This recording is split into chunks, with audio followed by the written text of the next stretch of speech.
દિવસની આપ સૌને ખૂબ ખૂબ શુભેચ્છાઓ. આપ સૌને વંદન, અભિનંદન. મહિલા પ્રત્યે આદર, સન્માન, સંસ્કાર, પ્રેમ, કાળજી ઉજવવા માટે એના માટે આપણે ઉજવીએ છીએ મહિલાઓના એ આદર. એટલે જ આજે આ સ્માર્ટ વર્ડ પ્લે સ્કૂલ તરફથી સુંદર મજાના આપ સૌના સન્માનનું કાર્યક્રમનું આયોજન કરવામાં આવ્યું છે. નારીનું ખરું સન્માન તો પ્રકૃતિએ કર્યું છે.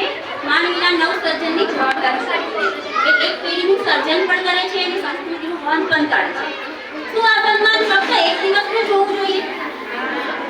તો આપણી જવાબદારી છે કે આપણા ભાઈઓ, પુત્ર બધાને નારી પ્રત્યે સન્માન અને આદર શીખવીએ, જેથી કરીને અત્યારે જે